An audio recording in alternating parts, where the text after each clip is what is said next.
So tell me, what kind of a behind are we looking at here?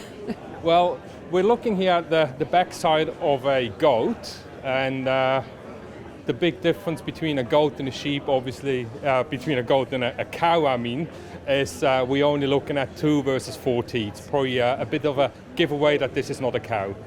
Are we seeing more and more of that in the dairy industry? Yes, so we're obviously all know that New Zealand is well known for milking cows, but over the last few years, the public perception toward cow milking has changed quite a bit, and with that we've seen the sheep and goat milking grow a fair bit. It has lower environmental impact when we milk a sheep or a goat.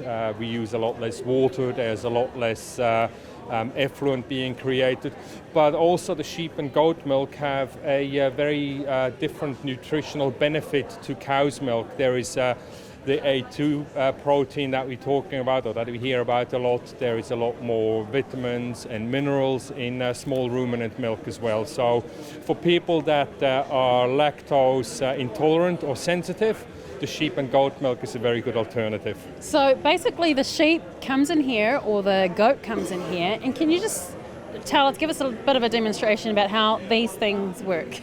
Okay, so to get the animal onto the platform itself, we dispense a small little bit of food in front of the feed bin, or into the feed bin.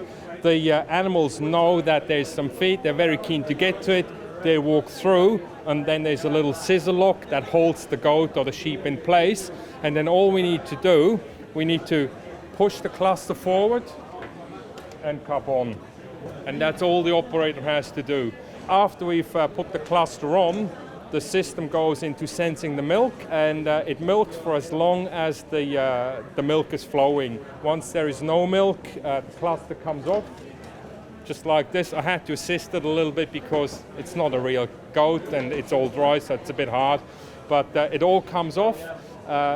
Once the animal has gone all the way around with the platform, she comes to the exit, the headlock opens, and the goat walks off, goes back into its pen. You talked a little bit about the environmental impact. What about animal welfare? It's very important that we obviously are aware that we're not talking here about a piece of machinery. We're talking about a life, a living animal. And looking after the animal is very, very important. The better we look after the animal, the better it will be for us as a farmer. So animal health is very, very important, and I think every farmer is very much aware that the better they look after their animal, the happier everyone is. I think sometimes we're a little bit worried that with the public perception of dairy farming that we have to change too many things.